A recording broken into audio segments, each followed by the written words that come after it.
Workers and activists in Asian countries are staging rallies to mark Labor Day and voice their concerns over working conditions. In South Korea, people have gathered in central parts of the capital Seoul to mark May Day. Filipinos are also marching in the streets of the capital Manila, calling for better working conditions. The Indonesian capital, Jakarta, is also witnessing massive protests.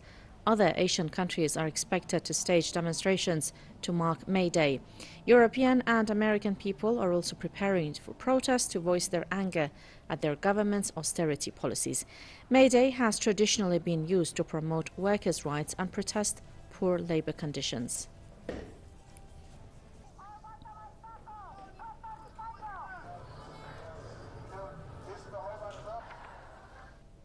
For more on this, let us go live to Ontario in Canada to talk to Jason Unruhe, political commentator and analyst. Mr. Unruhe, thank you so much for being with us.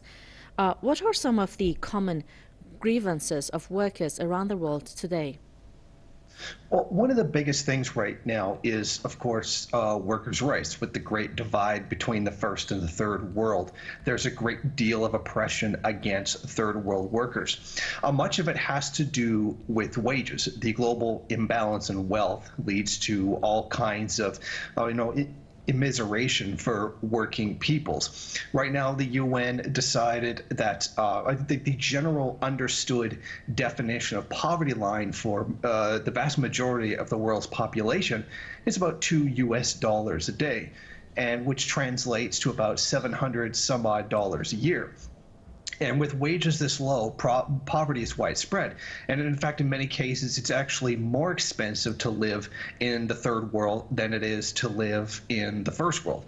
For example, many first world workers can afford a meal at a lower end restaurant with merely an hour's wages, whereas in the third world it would take an entire day's wage in order to do so. One of the big things right now is the fact that jobs are being shipped all over the world. The whole manufacturing process has been fractured into many different places, separating much of the workers from the other people that they work with in the same production process. And May Day has always represented a great massive solidarity among the international workers and solidarity among the working class in general. Mr. Unruhe, you talked about the third world countries saying workers are worse off there. What about the first world countries? Because we are seeing and hearing about May Day protests and rallies being planned for Europe and the US as well. What are their main concerns and problems? Well, much of what's being faced by first world workers is somewhat different than what you would find with third world workers. First world workers are mostly striking against austerity. They're striking against the abolition of a lot of the rights that they have already won from their respective governments. And a lot of it is in the communist spirit of the worker to oppose a lot of the fascism that's rising in a lot of European and U.S. countries right now. Many of them are facing hard shifts to the right, and much of the far right is rising.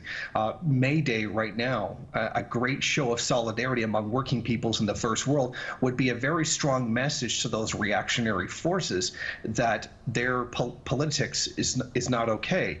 Their general strive for imperialism must be opposed.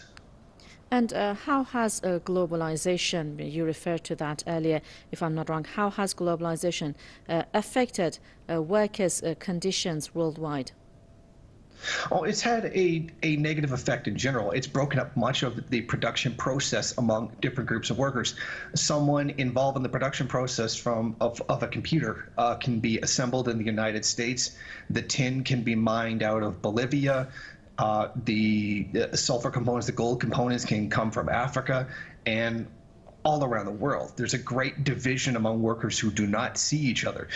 This goes into a great deal of what Marx was speaking about in terms of alienation. People no longer see each other as a part of that collective labor effort whole that makes society, but rather human relations that are dismantled and commodified into economic relations, strictly speaking, rather than a solidarity of people communally working together to produce the needs and the goals of society in general.